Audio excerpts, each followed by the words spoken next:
येने ऋतः प्रवर्तन्ते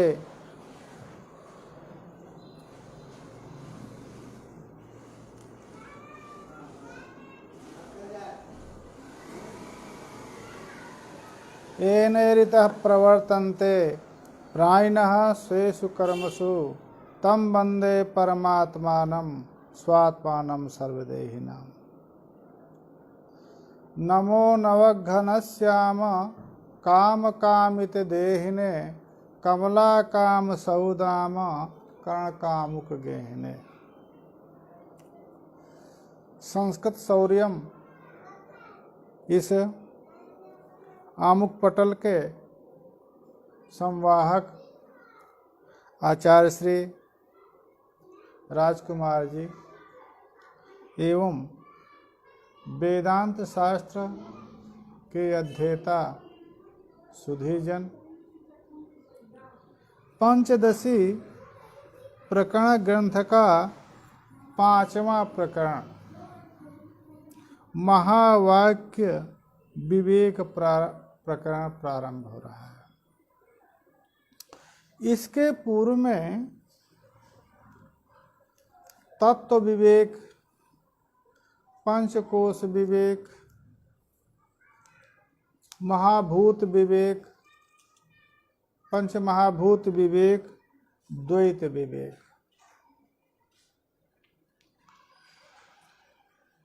सबसे पहले प्रकरणानुसार जो आत्म तत्व है उस तत्व का विवेक किया, विवेचन किया। आत्म तत्व स्वातिरिक्त, आत्म तत्व से अतिरिक्त कोई नहीं है, उसका विवेक तत्व विवेक प्रकरण में किया। दूसरे में पंच कोशों से अतिरिक्त तत्व का विवेक किया। तीसरे में महाभूतों से तत्व का विवेक किया। चतुर्थ में द्वैत प्रपंच से तत्व का विवेक किया। अब तत्व विवेक हो जाने के बाद अब महावाक्य, चारों वेदों के जो महावाक्य हैं वो महावाक्य इसलिए कहलाते हैं कि प्रकरणानुगत उनका अर्थ होता है। उपक्रम उपसंहार किसी उस आत्म तत्व का उपक्रम करके अंतिम में उपसंहार होता है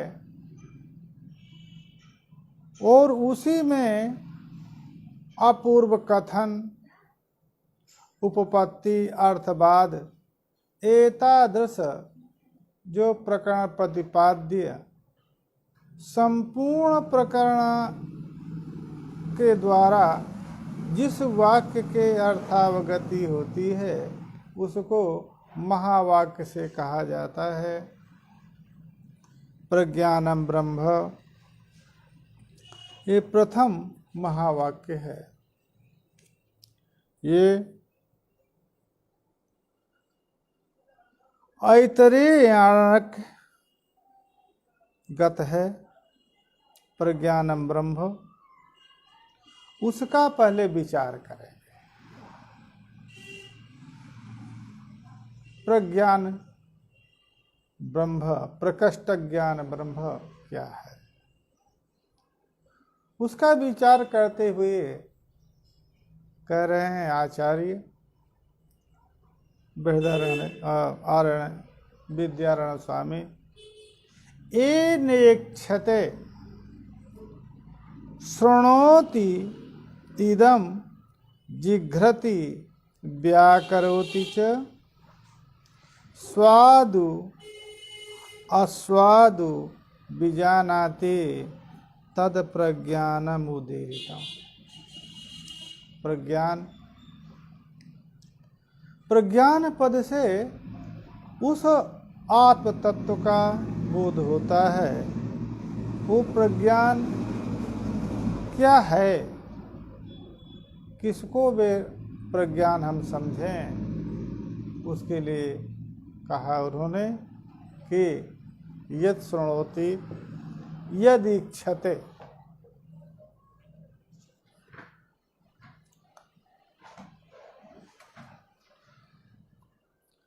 येन इच्छते, येन इदम इच्छते, येन इदम शृणोति, येन इदम जिघ्रति, येन इदम स्वादु व स्वादु, येन इदम व्याकरोति, येन स्वादु व स्वादु विजानाति तद प्रज्ञानम। येन चक्षु द्वारा, चक्षु द्वारा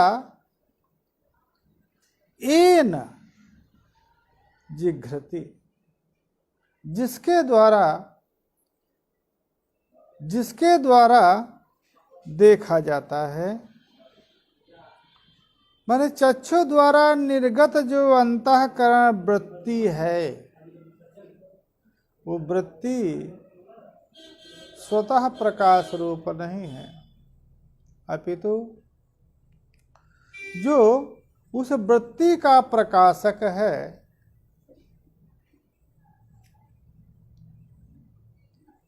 वो प्रज्ञान है। चक्षुरेंद्रिय का विषय से सन्निकर्ष होकर के विषय देश में जो अंतःकरण का परिणाम रूप वृत्ति होती है, और वो वृत्ति जिसके द्वारा प्रकाशित होकर के विषय की ज्ञापक होती है, विषय की प्रकाशक होती है, वही प्रज्ञान है। इसी प्रकार से श्रोत्र द्वारा निर्गत जो अंतःकरण वृत्ति है, शब्दाकार जो अंतःकरण वृत्ति है, वो वृत्ति जिससे प्रकाशित होकर के और वस्तु का प्रकाश कराती है, शब्द का प्रकाश कराती है, वो प्रज्ञान है। इसी प्रकार से घ्राण द्वारा निर्गत अंतःकरण की परिणामात्मिका वृत्ति जिस साक्षी चैतन्य से, जिस चिद रूप चैतन्य से प्रकाशित होकर के गंध का ज्ञान कराती है, गंध का प्रकाश कराती है, वो साक्षी रूप चैतन्य प्रज्ञान है।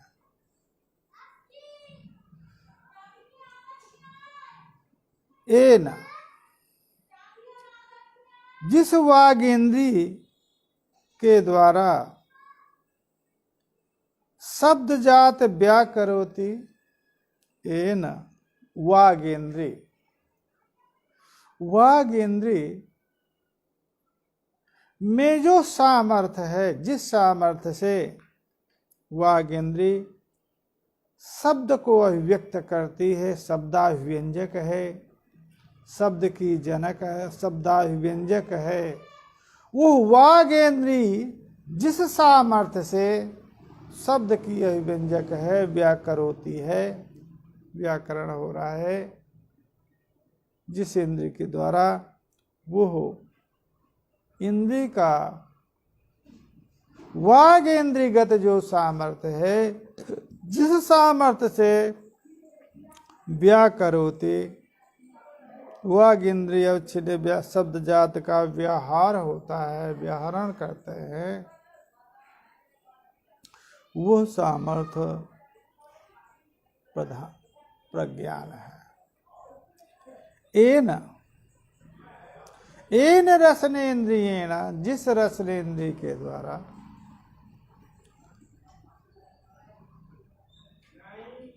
निर्गत जो अंतःकरण वृत्ति है, वो अंतःकरण वृत्ति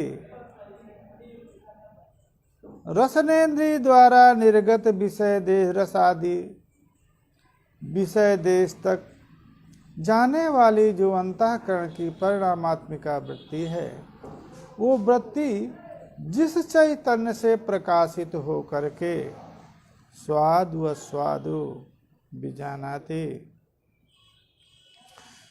स्वादु व स्वादि माने रसो, स्वादिष्ट अस्वादिष्ट रस का जिसके द्वारा ज्ञान होता है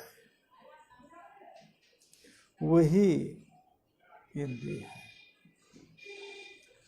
अनुक्त समुच्चयार्थ शब्द इसी प्रकार से अन्य कोई अर्थात सकल इंद्रिय ही अंतःकरण वृत्ति भेदैश्च उपलक्षितम यत् चैतन्यम, सकल इंद्रियों से का विषय से सन्निकर्ष होने पर जायमान जो वृत्तियां हैं उन वृत्तियों से उपलक्षित,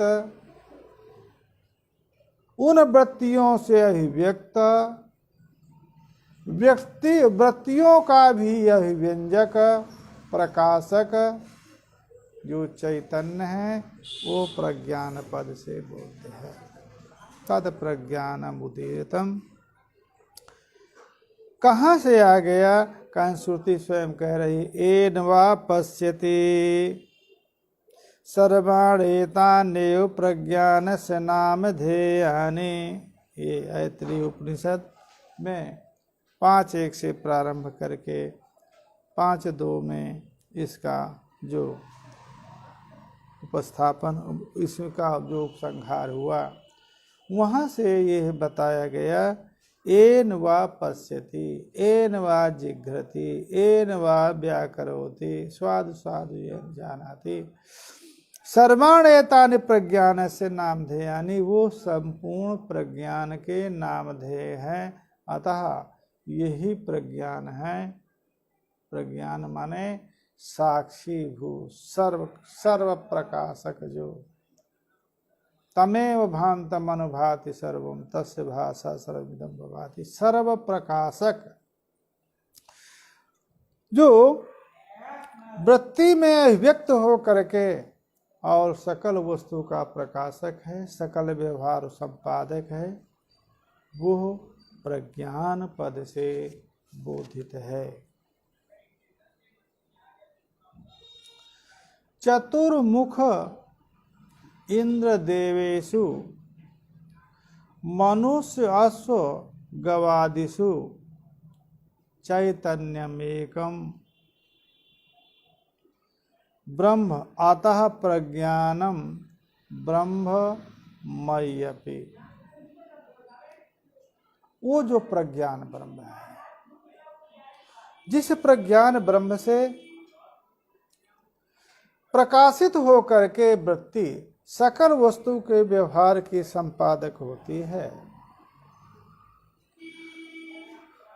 तथा जो वृत्ति से अभिव्यक्त चैतन्य व्यवहार संपादक होता है, सकल वस्तु का प्रकाशक होता है, वो एक है कि अनेक है? उसके में कह रहे हैं एकम। चतुर्मुख ब्रह्म इंद्र देवेषु, चतुर्मुख च इंद्र च देवाश्च इति चतुर्मुख इंद्र देवा तेषु। ब्रह्मा में, इंद्र में, देवताओं में, मनुष्य गवादिषु, मनुष्यों में, अश्व में, गवादिषु आदि पदेन सर्व प्राणी जातेषु। चतुर्मुख इंद्र देवादि जो प्राणी हैं, ऊपर देवलोक दिव्य देवलोक निवासी जो प्राणी हैं, और मृत्युलोक निवासी जो प्राणी मनुष्य अश्व गवादि हैं, उन सभी में एक ही वो प्रज्ञान है, जिस प्रज्ञान को अभी बताया, जो सकल का प्रकाशक है, जिसके द्वारा जाना जा सकता है। विषय का प्रकाश जिससे होता है, अप्रकाशित विषयों का व्यवहार होता है, वो प्रज्ञान है। पूर्व कारिका में कहा, और वो प्रज्ञान अनेक नहीं है, अपितु ब्रह्म, इंद्र, देव और मनुष्य गवादि जो अधः माने मृत्युलोक जो प्राणी है, मृत्युलोक ये जो प्राणी हैं, और दिव्यलोकी जो प्राणी हैं, उन सभी में एक ही चैतन्य है, प्रज्ञान। अतः ब्रह्ममय्यपि, वो ब्रह्म सभी में है। एक ही ब्रह्म है जो देव ब्रह्म में है, ब्रह्मा में है, चतुर्मुख ब्रह्मा में, इंद्र में, देवताओं में, मनुष्य आदि में, वही ब्रह्म प्रज्ञान ब्रह्म मुझ में भी है। अतः मेरे इंद्रियों के द्वारा जो वृत्ति होती है, अंतःकरण की परिणामात्मिका वृत्ति होती है, उस वृत्ति को से अभिव्यक्त हो करके और विषय का प्रकाश कराता है। अतः वो भी मुझ में भी वही है। परिपूर्णः परात्मा अस्मिन् देहे विद्याधिकारिणी बुद्धेः साक्षितया स्थित्वा स्फुरन् अहम् इतीयते। अब बात आई, यो उत्तम उत्तम देवादि में, मध्यम मनुष्यादि में, अधम गवादि में, देहाधारी आकाशादि भूतों में, जगत जन्मादि भूत सभी में जब एक है, अनेन एष ब्रह्म सह इत्यादि, तो जब वो एक है और वो मेरे शरीर में भी है, ब्रह्मैव अतो मयि स्थितं प्रज्ञानम ब्रह्मैव, मुझ में वो प्रज्ञान ब्रह्म का स्वरूप है। जब सभी में है तो मुझ में भी प्रज्ञान विषय, तो वही ब्रह्म मुझ में भी है। अब बात आई कि ठीक है, ऋग शाखागतम महावाक्यार्थम यजु शाखागत बृहदारण्यक में अहम ब्रह्मास्मि की जो द्वितीय है, बृहदारण्यकोपनिषद यजु शाखा के मध्य में अहम ब्रह्मास्मि, उसका स्वरूप बता रहे हैं। परिपूर्णः परमात्मा अस्मिन् देहे विद्याधिकारिणी बुद्धि साक्षितया स्थितः स्फुरन् अहम् इत्युच्यते। वो परमात्मा विद्याधिकारिणी अस्मिन् देहे, विद्यायाः अधिकारः यस्य तस्मिन् देहे, जिसमें विद्या अधिकार है, ऐसे विद्याधिकारी देह में परिपूर्ण परमात्मा, परिपूर्ण परमात्मा है। इस विद्याधिकारी देह में आत्मा माया कल्पित जगत में स्वभावतः देश काल वस्तु भी अपरिच्छिन्न, स्वभावतः परिपूर्ण।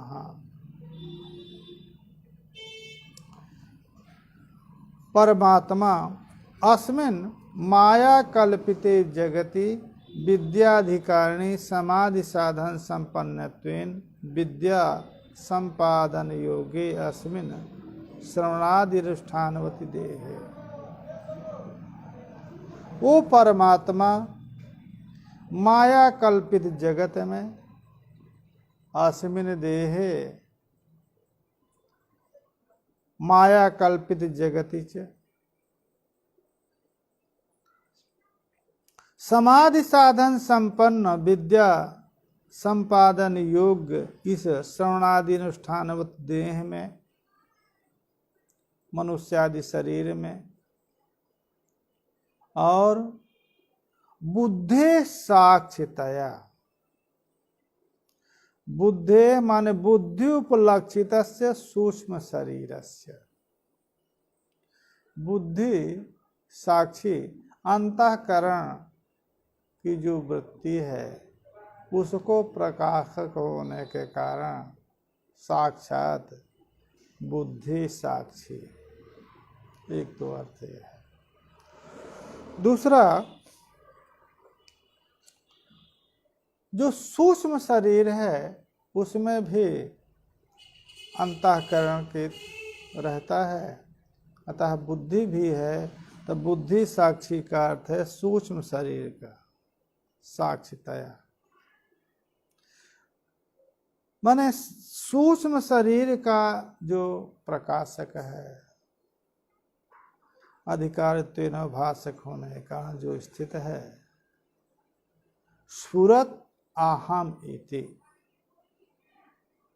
उसी को अहम पद से कहा जाता है। जो सर्वव्यापक जो चैतन्य है, सर्वव्यापक चैतन्य जो अंतःकरण की अहमात्मिका वृत्ति से अवच्छिन्न हो करके अहम ब्रह्म कहलाता है। वो परिपूर्ण है। ये माया कल्पित संपूर्ण जगत में सामान्यतया व्यापकतया विद्यमान है, अंतर्निहित है, अंतर्यामीतया विद्यमान है। विद्याधिकारी समदमादि साधन संपन्न योग्य श्रवणादि अनुष्ठानवत देह में विद्यमान है, परंतु वो अहम इति स्फुरन्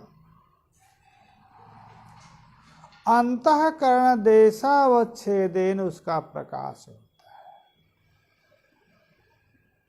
क्योंकि वो जो चैतन्य है सर्वत्र अविद्या आवृत है, अविद्यावृत होने के कारण उसका प्रकाश अन्यत्र नहीं होता। अंतःकरण आवरण होने पर भी स्वच्छ द्रव्य होने के कारण अंतःकरण से आवृत होता हुआ भी अनावृत है, अतः अंतःकरण देशावच्छेदेन उसका प्रकाश हो। इसलिए अहम स्फुरन् अंतःकरण देश के अंतःकरण देशावच्छेदेन ही उसका स्फुरण होता है, अतः अहम ब्रह्म कहलाता है। वही बुद्धि उपलक्षित जो सूक्ष्म शरीर है, उस सूक्ष्म शरीर का के साक्षीतया अवभासमान है। दूसरा, स्वप्नावस्था में अन्य कोई ज्ञान के साधन न रहने पर भी इंद्रियादि अन्य प्रकाश इंद्रियादियों की लीनता हो जाती है, अन्य कोई प्रकाश आदि भी नहीं रहता, फिर भी स्वाप्निक पदार्थों का जो प्रकाश होता है, वो स्वात्मिक जो प्रकाश है, स्वाप्निक पदार्थों का जो प्रकाश है, वही प्रकाश चैतन्य है, ब्रह्म है। अतः अत्रयम् पुरुषः स्वयं ज्योति, ये जो है उसी स्वप्नावस्था को उपलक्षित करके ही इस श्रुति का पाठ है। उस काल में अंतःकरण का ही मात्र परिणत होता है, अंतःकरण का ही परिणाम रहता है। इसलिए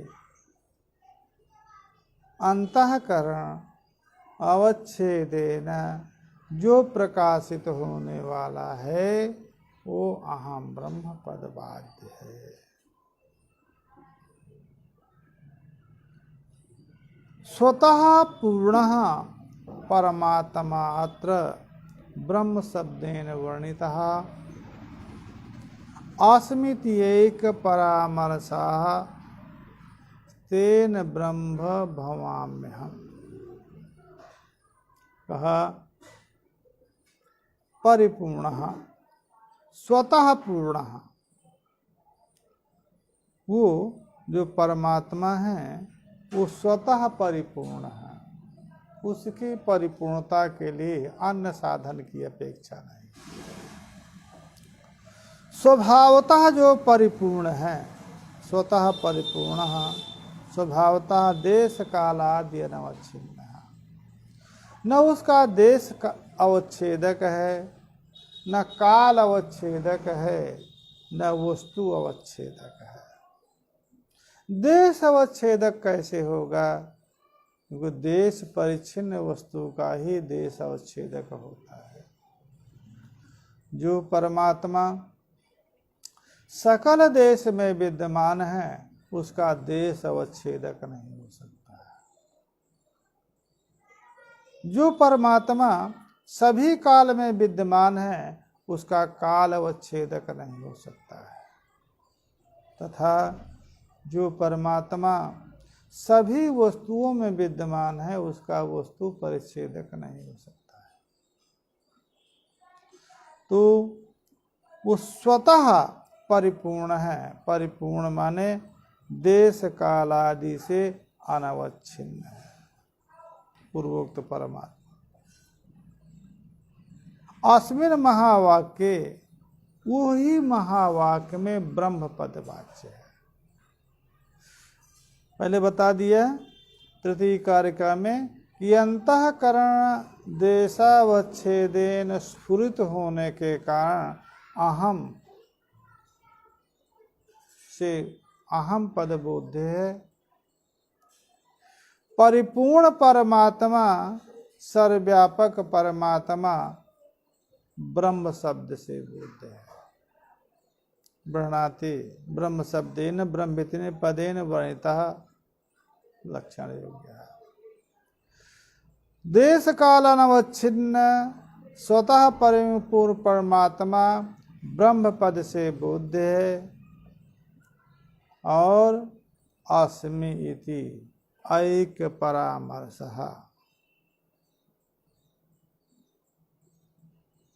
वो जब अहम देशा अंतःकरण देशावच्छेदेन जब स्फुरित होगा तो अस्मि के साथ ऐक्य परामर्श होगा। जो प्रज्ञान था वो प्रज्ञान का स्फुरण जो बताया था वो सर्वदेशावच्छेदेन स्फुरण, उसका कहने के कारण वो प्रज्ञानम ब्रह्म केवल इतना होगा। प्रज्ञानम ब्रह्म अस्मि, प्रज्ञानम ब्रह्म अहम अस्मि नहीं होगा, परंतु उसी का प्रकाश जब अंतःकरण देशावच्छेदेन होगा तो अहम व्यवहार होने पर अस्मि जो क्रिया है, जो उत्तम पुरुष की क्रिया है उसके साथ तादात्म्य होगा। परामर्श तेन ब्रह्म अहम भवामि, अहम अस्मि इत्यर्थः। इसलिए ब्रह्म अहम अस्मि ये जो द्वितीय अहम ब्रह्मास्मि, यह द्वितीय जो वाक्य है इसका विचार हुआ। प्रज्ञानम ब्रह्म, इसके उत्तर काल में अहम ब्रह्मास्मि। अब क्योंकि वेदानुगत क्रम से बताए जा रहे हैं, वेदक क्रम से। एकमेव अद्वितीयम सत नाम रूप विवर्जितम षष्ठे पुरा अधुनाप्यस्य तादक्तम तदीरियते तद इतिरियते। एकमेव अद्वितीयम सदैव सोम इदम अग्रे आसीत एकमेव अद्वितीयम छांदोग्योपनिषद। सन नाम रूप विवर्जितम सत एकमेव अद्वितीयम। नाम रूप से रहित सत स्वरूप एकमेव अद्वितीय षष्ठे पुरा। एतत् जगत जगतः षष्ठे पूर्वम यत एकमेवाद्वितीयं सद्रूपम नाम रूप विवर्जितम आसीत अधुना अस्य तादक्तम तदीरियते। वो इस समय पर भी उसी प्रकार से है।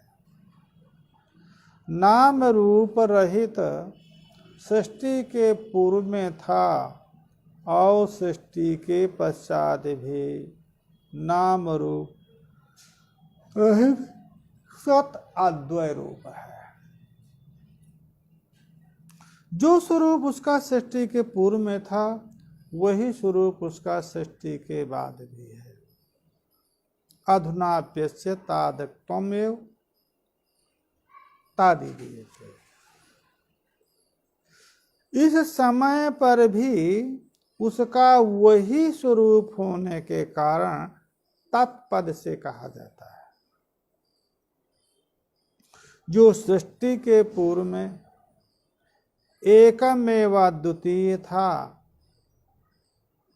वो सृष्टि के बाद भी उसी के रूप में है। अतः तत् ऐच्छत में जो तत्पद है वो तत्पद से वही बोलते हैं।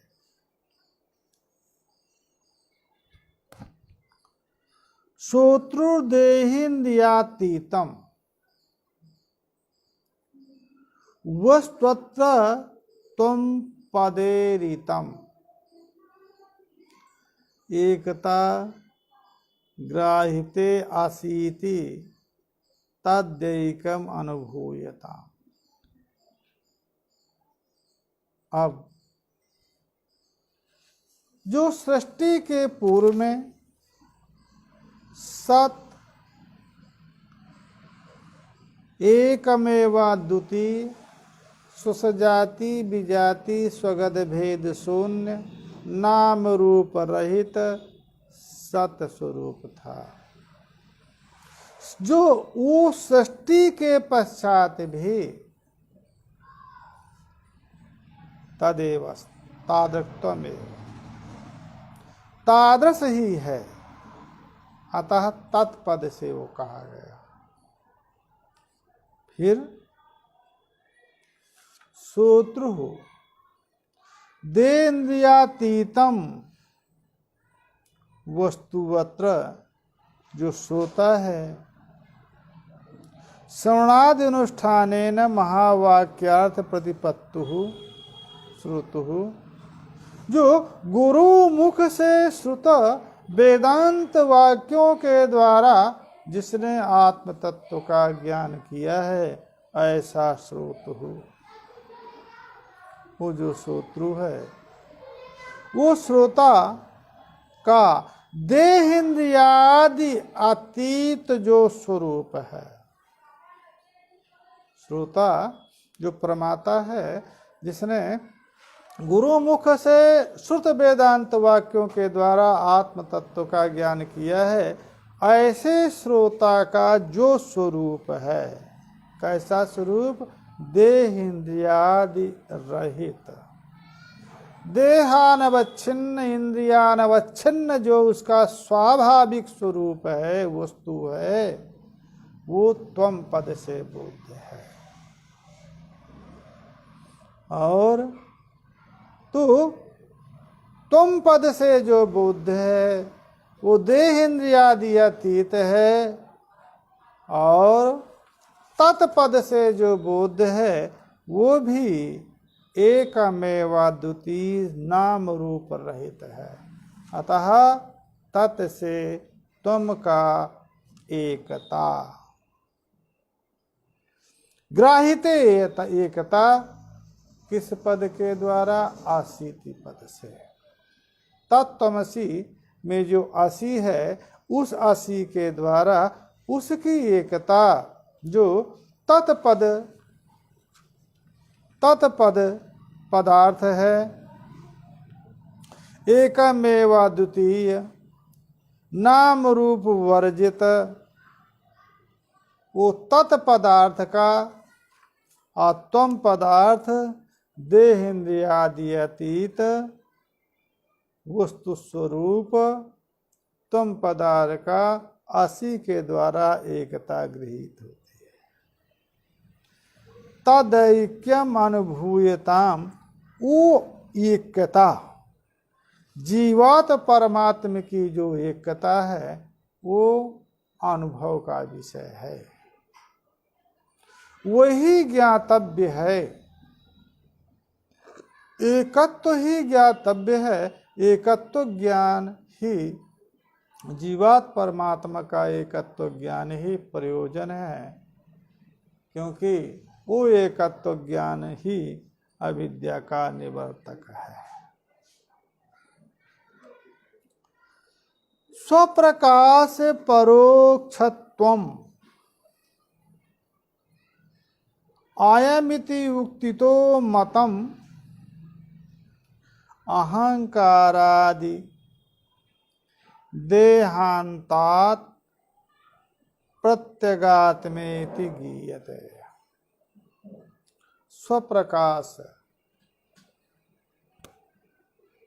स्वप्रकाश अपरोक्षम अयम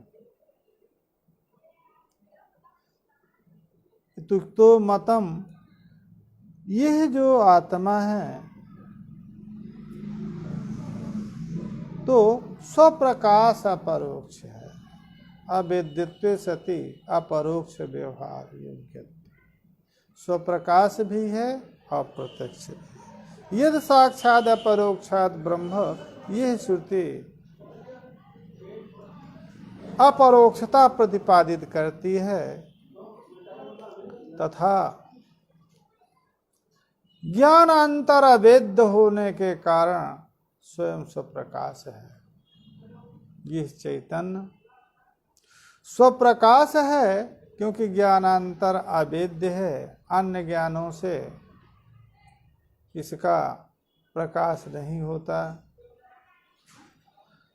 जो सभी का प्रकाशक है, उसका प्रकाशक कोई अन्य नहीं हो सकता है। अनेक श्रुतियां हैं जो आत्मा को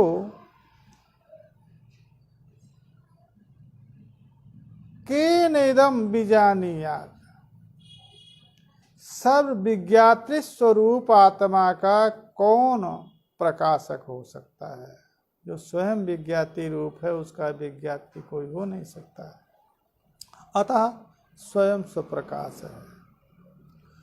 अपरोक्ष भी है, क्योंकि यदि साक्षात अपरोक्षात ब्रह्म, ये श्रुति उसकी अपरोक्षता कहती है। स्वप्रकाश अपरोक्षत्वम, स्वप्रकाशत्वे सति अपरोक्षत्वम, स्वप्रकाश अपरोक्षत्व आयमिति, इसीलिए आयम पद से बोधित है। तो स्वयं स्वप्रकाश होने के कारण स्वयं स्वप्रकाश और अपरोक्ष होने के कारण आयम, क्योंकि आयम इदम शब्द का प्रयोग सन्निकृष्ट प्रकाशित वस्तु पर होता है। तो आत्मा यद साक्षात अपरोक्षात ब्रह्मा परोक्ष भी है और प्रकाश भूत भी है, अतः आयम पद से बोधित हुआ। अहंकारादि देहांतात प्रत्यगात्मा इति गीयते। अहंकार से लेकर के देहादि, अहंकारादि से लेकर के देह पर्यंत ये विद्यमान है। प्रत्यंचत इति प्रत्यगात्मा सभी में व्याप्य है, सभी में अंतर्निहित है। अहंकार से देहादि पर्यंत, इसलिए आप धातु का अर्थ है व्यापक। आपनोति व्यापनोति व्यापक। तो देह, अहंकार से देह पर्यंत सभी को व्यापित करने के कारण आत्मा हो गया, आत्म शब्द से बोधित हुआ। ये स्वस्व प्रकाश है, अपरोक्ष है, अतः अयम पद बोध्य है। क्योंकि इदम शब्द का प्रयोग सन्निकष्ट प्रत्यक्ष वस्तु पर होता है, तो आत्मा सन्निकष्ट प्रत्यक्ष वस्तु भी हो गया, इसलिए अयम पद बोध हो गया। आत्मा शब्द का अर्थ व्यापक है, तो अहंकार आदि देह पर्यंत सभी में अंशु व्याप्तु धातु है, सभी में व्याप्त होने के कारण जो है आत्म शब्द से बोध हुआ। इसलिए अयम आत्मा ब्रह्म इस महावाक्य का भी बोध हो गया।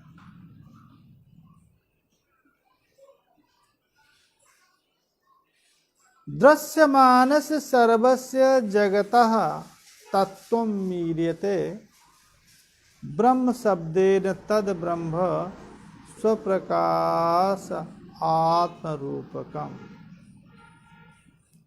अंतिम कारिका को पढ़ रहे हैं। दृश्यमानस्य सर्वस्य जगतः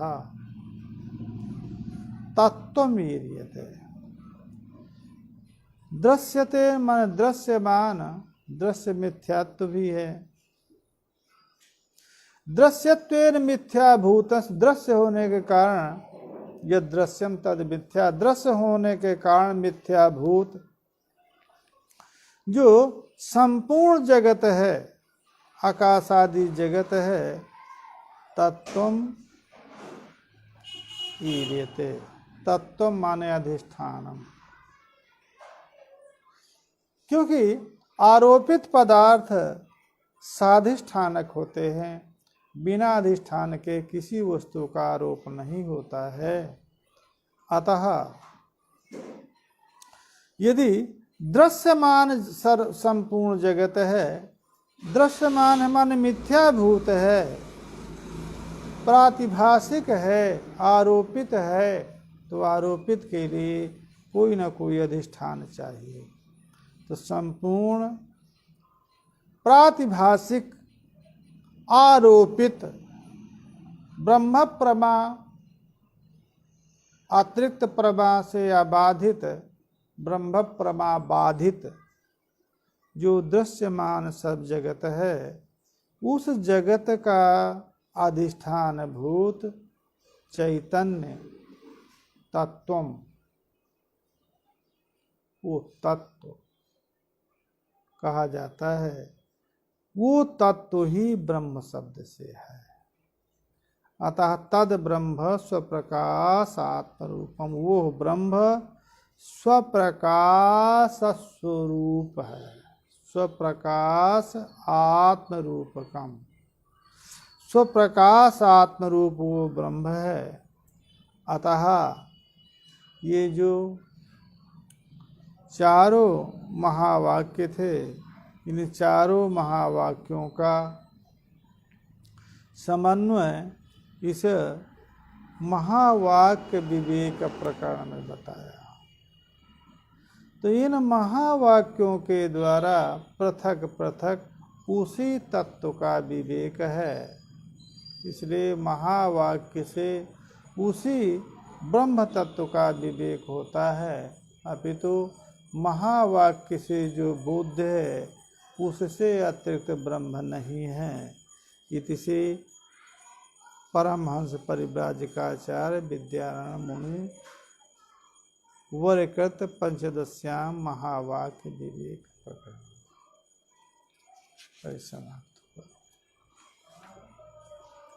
अब इसके बाद ये जो प्रकरण चलेगा चित्रदीप प्रकरण, ये बहुत बड़ा प्रकरण है।